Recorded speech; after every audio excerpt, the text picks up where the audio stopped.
Hello everyone, for the next presentation we are team number 7. My name is Ethan Gordon. I'll speak on behalf of our group today. For our presentation we're doing the gender inequalities in Qatar. So first of all, what is a gender inequality? So a gender inequality means unequal rights, resources, and opportunities based on gender. This is often rooted from long-standing beliefs and systems that favor men. The long-standing belief that we have today is the Middle Eastern religion that many people follow to this day, where men are superior to women. This impacts people's roles in society, especially women and children, mainly young girls.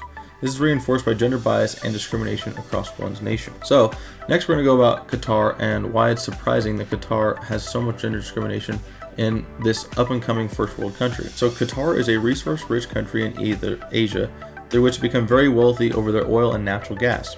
However, despite the achievements this country has made, they're still battling a few different human rights issues.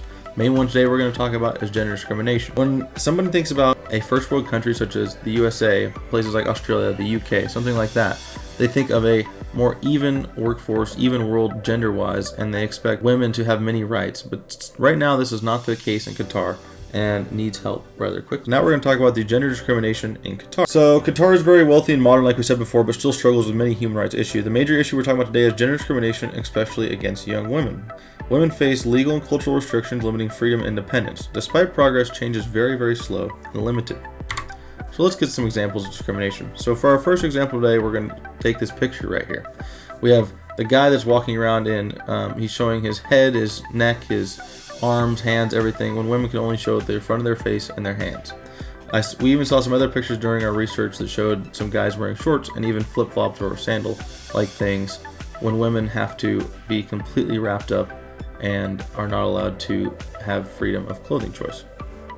Next thing we're going to talk about is male guardianship rules. So if a female is under 25 years old, whether she's married or not, she has to get an okay to leave the country or just travel in general by a male, whether that's her father or husband. The cultural norms here, women are expected to stay family focused and not career oriented.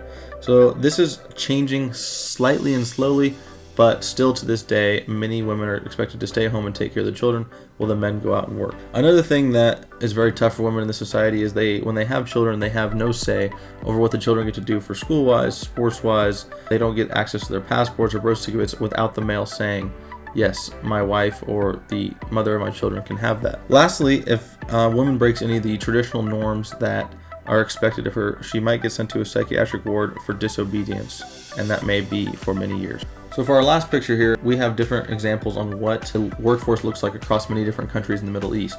So for example, the first two countries are women-oriented. Women work more than men. Then you get to Saudi Arabia, Qatar, it's a pretty 60-40 split, with Qatar being the lowest across the Middle East, where men and women are supposed to have different roles in society. So why am I showing you the graph of all the Middle Eastern countries? Well, this is kind of to show that many Middle Eastern countries, at least the first 3, have adapted to a women workforce, have given them more roles in society, and have showed that women can be equal to men. The only problem here is Saudi Arabia and Qatar, which are arguably the more first world countries of these 5 countries, are still struggling with that inequality, and change needs to be made across all of these countries. On behalf of team number 7, thank you very much for watching, and I'll see you guys later.